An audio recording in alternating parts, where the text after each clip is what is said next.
For enhver mening og overbevisning en person kan besidde, vil der være en modpart, der afviser den og argumenterer for sin egen. Begge sider hævder at sidde med de bedste argumenter, de reelle fakta, det korrekte verdenssyn, og ironisk nok vil begge parter betragte den anden som værende indoktrineret, blind for det åbenlyse og direkte uintelligent. De fleste mennesker udsætter sig kun for informationer, der passer ind i deres verdensbillede. Andet er for ukomfortabelt. Alligevel vil vi gerne give dig nogle overraskende oplysninger om islam. Vi opfordrer dig samtidig til at søge videre end blot mainstream-medier, og hvis du kan finde tid til det, at læse Koranen selv. Som en start vil vi gerne præsentere dig for 3 ting, som du sikkert ikke vidste om islam. 1. Islam er ikke blevet kapret. At islam er blevet kapret er, hvad ikke-muslimer naturligt antager, fordi de antager, at alle religioner er ens. Grunden til, at ikke-muslimer er så nemme at forvirre, er, at de fleste af os ikke kender forskellen mellem Koranen og alle andre religiøse bøger. Den kristne bibel er en samling af skrifter fra forskellige forfattere, skrevet med flere hundrede års mellemrum, med anvisninger, råd og drømme, som alle er samlet i én bog. Det samme gør sig gældende for den jødiske Tora.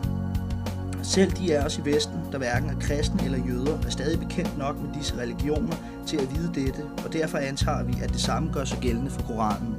Men Koranen er én bog, skrevet af én mand i hans egen levetid. Den skal tages helt bogstaveligt, og den er ikke fuld af symbolik eller svage hentydninger. Den er for det meste direkte befalinger. Det er klart, at også Koranen indeholder modstridende vers, ligesom andre religiøse bøger. Men Koranen giver selv læseren svaret på, hvorledes man skal tolke disse modsætninger. Det er forklaret i Koranen, at hvis du har 2 passager, der modsiger hinanden, med den, der er skrevet senere, erstatte den, som er skrevet tidligere. De fleste vesterlændinge er uvidende om, at de fredelige og tolerante passager blev skrevet tidligt i Muhammeds profetiske karriere. Ifølge Koranen er disse passager blevet ophævet af senere, mere voldelige og mindre tolerante passager. Så når de fleste vesterlændinge hører jihadister citere voldelige passager på Koranen, og efterfølgende hører fredelige muslimer citere fredelige passager, fortolker de det på samme måde, som de ville gøre, hvis nogen citerede Bibelen eller Toraen. Der må være mange forskellige og indbyrdes modstridende passager, ligesom der er i andre religiøse bøger. Muslimer kan vælge at vrage, alt efter hvad de kan lide. Men således er Koranen ikke indrettet. Du kan ikke vælge at vrage. Der står i meget klare og utvetydige vendinger, at en muslim vil brænde i helvede for evigt, hvis de ændrer eller ignorerer nogle dele af de meget klare og direkte befalinger. 2. At stræbe efter at indføre verdensomspændende sharia-lov er en religiøs pligt. Mange mennesker er ikke klar over, hvor politisk islam er i sin kerne. I virkeligheden er islam mindre religion, end den er en politisk ideologi. Den omfatter en obligatorisk og meget specifik juridisk og politisk plan for hele samfundet, sharia. Der er ingen adskillelse af religion og politik under islam.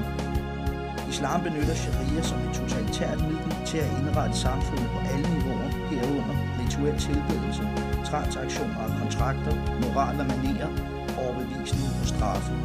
I Koranen går alle det klart, at menneskeskabte regeringer, såsom demokrati og ytringsfrihed, eksempelvis kritik af islam, er vederstyggeligheder, der skal fjernes for enhver pris.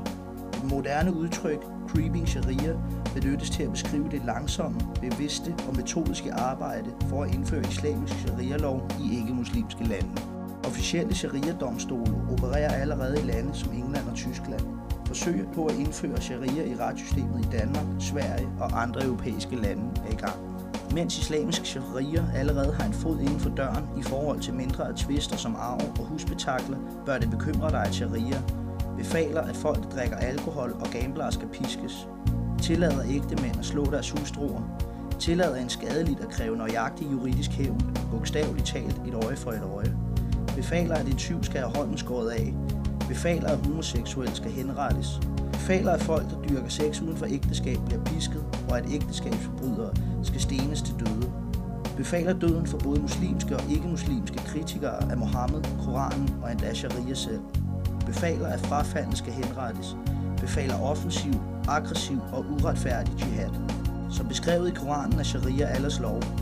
Enhver form for regering er en synd. Det er en pligt for enhver muslim at opretholde sin stræben, indtil alle regeringer er blevet konverteret til sharia-loven. 3. Muslimer har lov til at bedrage ikke-muslimer, hvis de hjælper islam. For ikke-muslimer er dette princip kaldet taqiya, et andet overraskende begreb under islam. Mens de fleste andre religioner taler meget om sandfærdighed, instruerer Koranen muslimer i at lyve over for ikke-muslimer om deres tro og politiske ambitioner for at beskytte og udbrede islam.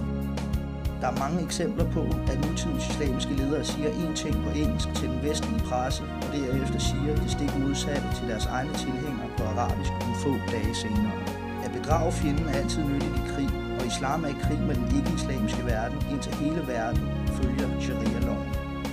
Alle ikke-muslimer i ikke-islamiske stater er derfor fjenden, så at bedrage vesterlændinge er helt acceptabelt, ligefrem tilskyndet, hvis det kan tilskynde udbredelsen af islam.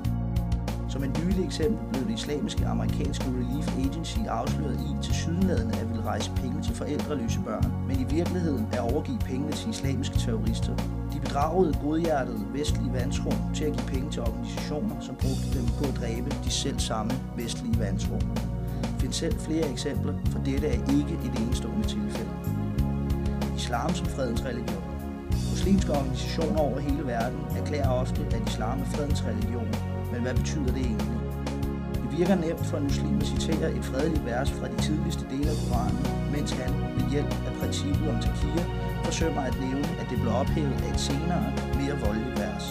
Ifølge Koranen vil der herske fred i verden, når islam og sharia hersker i alle lande, og aldrig før dette.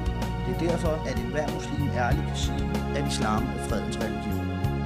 Hvis nogle af disse punkter kommer som en overraskelse for dig, så er der helt sikkert mere, som du stadig ikke kender til. Dette emne vil påvirke dig i den nærmeste fremtid, så tag chancen for at informere dig nu, før det er for sent.